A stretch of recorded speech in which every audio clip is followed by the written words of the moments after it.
It is said that Maharaj Parikshit is a great first-class devotee of the Lord, and that his birth and activities are all wonderful. Please tell us about him. Purport. The birth of Maharaj Parikshit is wonderful because in the womb of his mother he was protected by the personality of Godhead, Sri Krishna. His activities are also wonderful because he chastised Kali, who was attempting to kill a cow. To kill cows means to end human civilization. He wanted to protect the cow from being killed by the great representative of sin. His death is also wonderful because he got previous notice of his death, which is wonderful for any mortal being. And thus he prepared himself for passing away by sitting down on the bank of the Ganges and hearing the transcendental activities of the Lord. During all the days he heard Bhagavatam, he did not take food or drink, nor did he sleep a moment. So everything about him is wonderful, and his activities are worth hearing attentively. Desire is expressed herein to hear about him in detail. Om Jnana Timirandhasya Gyananjana Shalakaya Chakshurmilitam Jena Tasmai Shri Gurave Namaha. Shri Chaitanya Manobhistam Stapitam Jena Bhutale Swayam Rupa Kada Mahyam Tadhati Shapadantikam Vandehang Shri Guru Shri Jata Padakamalang Shri Gurun Vaishnavamscha Shri Rupam Shagrajatam Shahagana Raganatan Vitam Stam Sajivam Shadvaitam Shavadhutam Parijana Sahitam Krishna Chaitanya Devam Shri Radha Krishna Padan Shahagana Lalita Sri Vishakhan Vitamscha He Krishna Karuna Sindho Dina Bandho Jagatpate Gopesha Gopika Kanta Radha Kanta Namostute Tapta Kam Shana Gaurangi Radhe Brindavaneshwari Vrishabhanu Sute Devi Pranamami Hari Priye Vansha Kolpatarubhyascha Kripa Sindho Bhyevacha Patitanam Pavanebhyo Vaishnavebhyo Namo Namaha. Shri Krishna Chaitanya Prabhu Nityananda Shri Advaita Gadadhar Shri Vashari Gaur Bhaktavinda. Hare Krishna Krishna Krishna Hare Hare Hare Rama Rama Rama Hare Hare.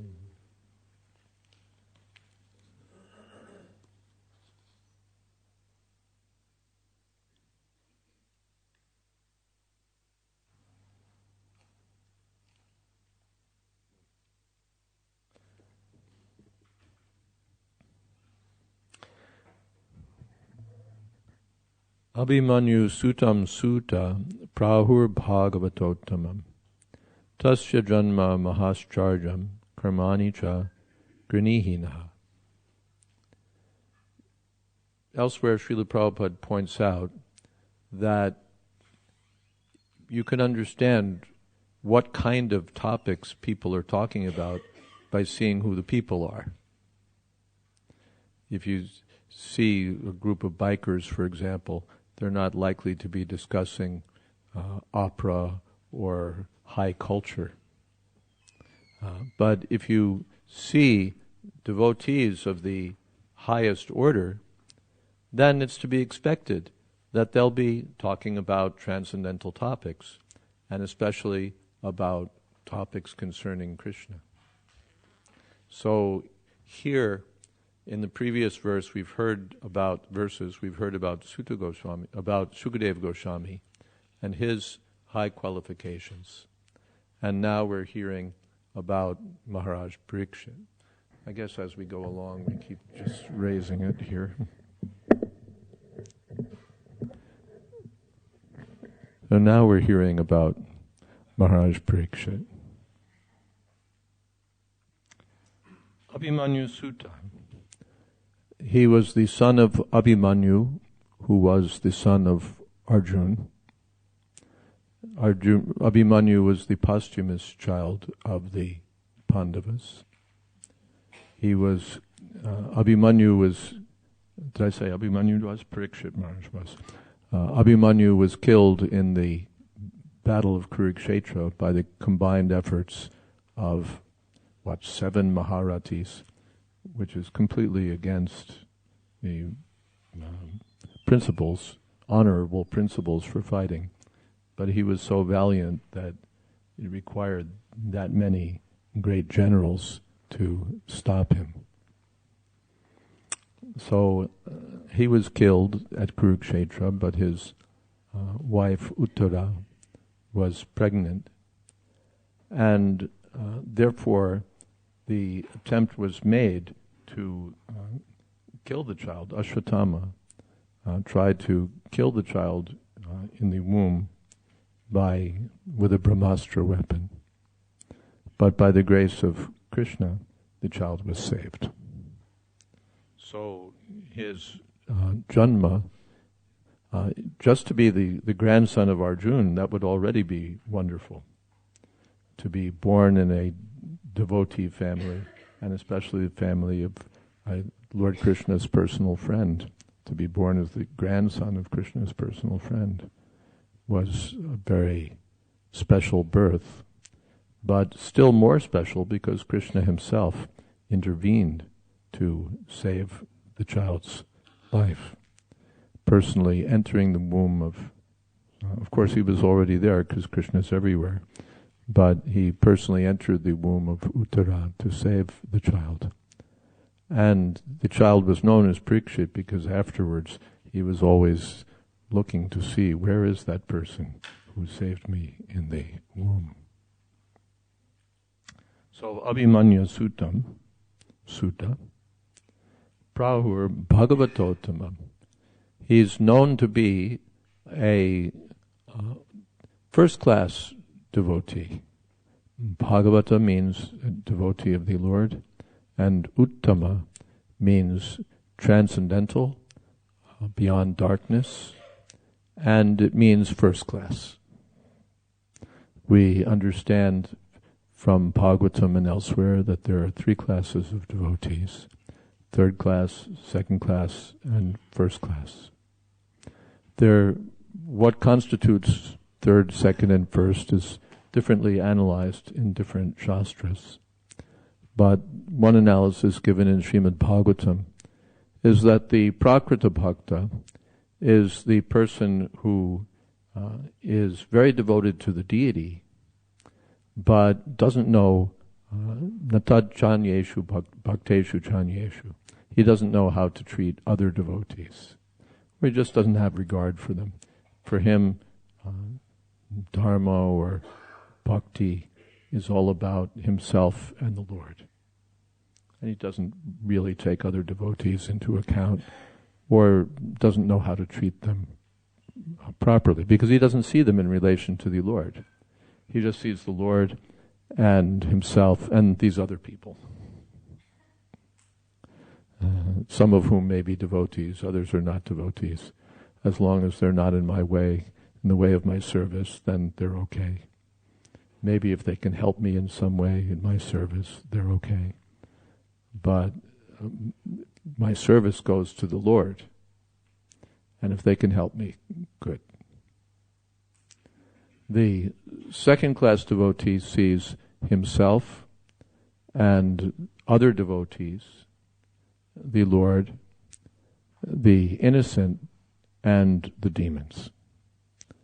So he gives his devotion to the Lord, but he's also devoted to the devotees. He makes friends with the devotees because he sees that they're Krishna's people. They're Krishna's devotees, and if you love Krishna, you can't not love his devotees, or you will love his devotees. So he loves the devotees also, or serves the devotees on a level of friendship, or that's further analyzed by Rupa Goswami. Those who are less advanced, he's merciful to. Those on an equal level, he's friendly to. And those who are very advanced, he serves. In any case, he takes into account the devotees and cultivates loving relationships with them. And the first-class devotee sees that everyone is engaged in the service of the Lord. I didn't finish the second-class devotees. So they're merciful to the innocent people, therefore preaching Krishna consciousness, trying to uplift them and benefit them. And they are merciful to the demons by completely avoiding them. Then the first class, he sees everyone is engaged in Krishna's service. He has that very high vision that everyone and everything is engaged in the service of the Lord. On that platform, Prabhupada said, there is no preaching. The first-class devotee comes to the second-class platform in order to preach. So Parikshit Maharaj is identified here as Bhagavatottama, first-class devotee, although he was a householder and a kshatriya, king, but he was a first-class devotee of the Lord. It doesn't matter. One may be Brahmana, Kshatriya, Vaishya, Shudra, Brahmachari, Grahastha, Vanaprastha, Sannyasi. If one is a pure devotee of the Lord, then he's on the absolute platform.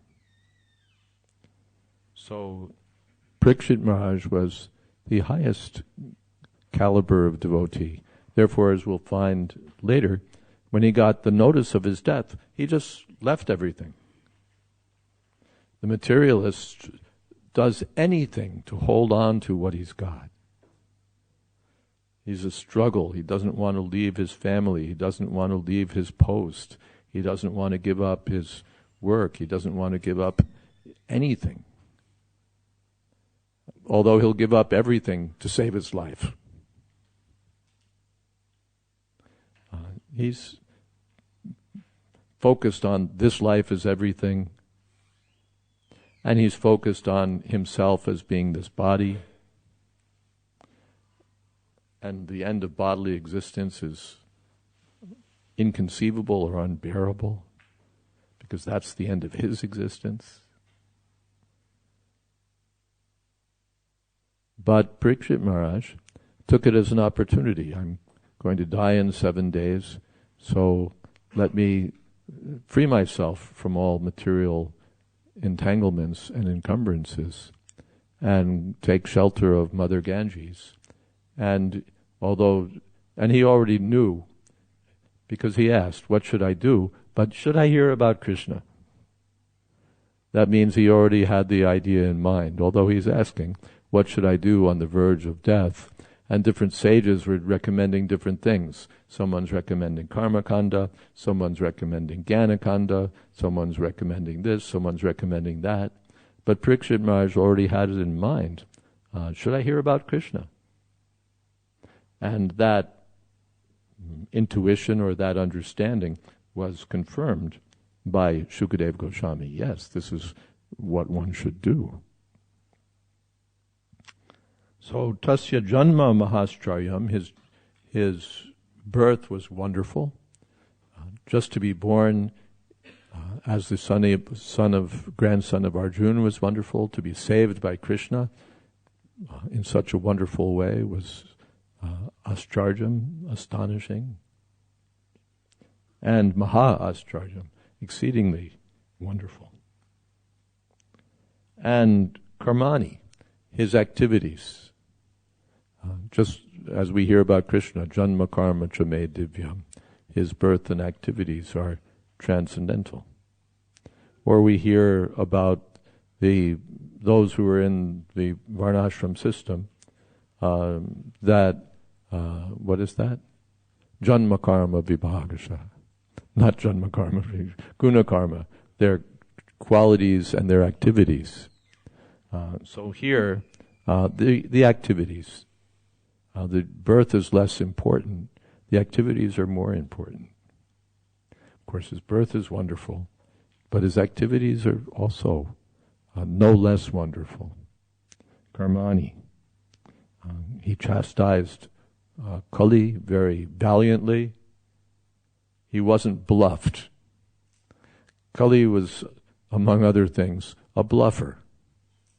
He was a rogue because he was mistreating a cow and bull. And typical, he's a bluffer also. Dressed as a king, falsely, and making a show of being powerful. But when he was challenged by Parikshit Maharaj, don't kill me, don't kill me. Oh, king, please be merciful, please be gracious. You rogue, what kind of kshatriya are you? Kshatriya doesn't say, oh, please be merciful. Abhimanyu, faced with 5 or 7 Maharatis, didn't pray for mercy. He took them all on.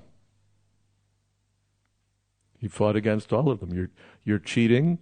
You've lost all of your honorable credit. You're acting dishonorably by ganging up on me. But I'll take you all on.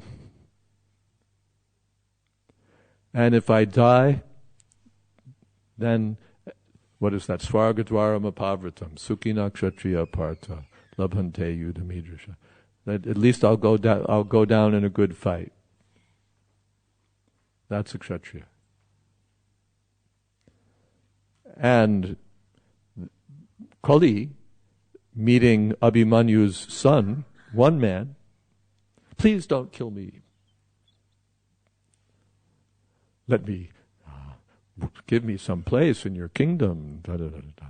So he's just a rogue, a Shudra, a 4th class man. This is the sign of Kali, that a 4th class man takes the position of a 1st class man. Also Bhagavatottama, the Parikshit Maharaj is a 1st class devotee, but in Kali Yuga, people who are 4th class or 10th class take the position of religious leaders, saints. Although they're, by their qualities, by their characteristics, rogues. The religious leaders are rogues. Political leaders are rogues. The businessmen are rogues. Instead of making a business by protecting the cows, they kill the cows. Instead of taking care of the land, they poison the land. Instead of providing the necessities for human civilization, they are busy trying to market unnecessary necessities. And the Shudras are up in arms. What about us? What about us? Because when the 1st, 2nd, and 3rd, the Shudras are meant to serve the higher 3 sections.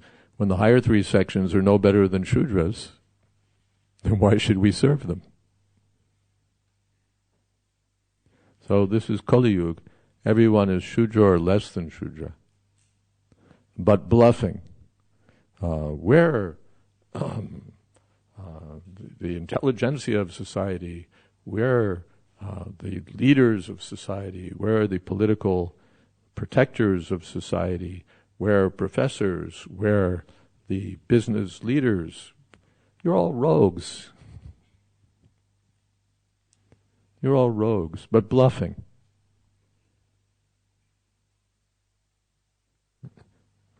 Bluffing means you don't really have the goods to deliver. But you're pretending that you're qualified, that you're fit for the job. and doing violence because you're not performing your prescribed duty. You're trying to do someone else's work for which you're not fit. So therefore you're to be punished. And Kali Yuga was, the personified Kali therefore was challenged by Parikshit Maharaj. This does not go on in my kingdom. It never has gone on in the history of my ancestors, and it's not going to go on now. So he was completely fit to challenge Kali, and Kali backed down. Kali didn't even fight him, just backed down. So his activities were also wonderful, and we'll hear more about them. And the sages were eager. Grihini Naha. Please tell us, please tell us. They knew that this is, why do we want to hear about some fourth-class man? That's also Kali Yuga, People magazine. Tell us about people who are no better than animals. Tell us the latest gossip about their sex life. Tell us about eating, sleeping, mating, and defending in the two-legged animal kingdom. Please tell us, please tell us. We're eager to hear. We're eager to click.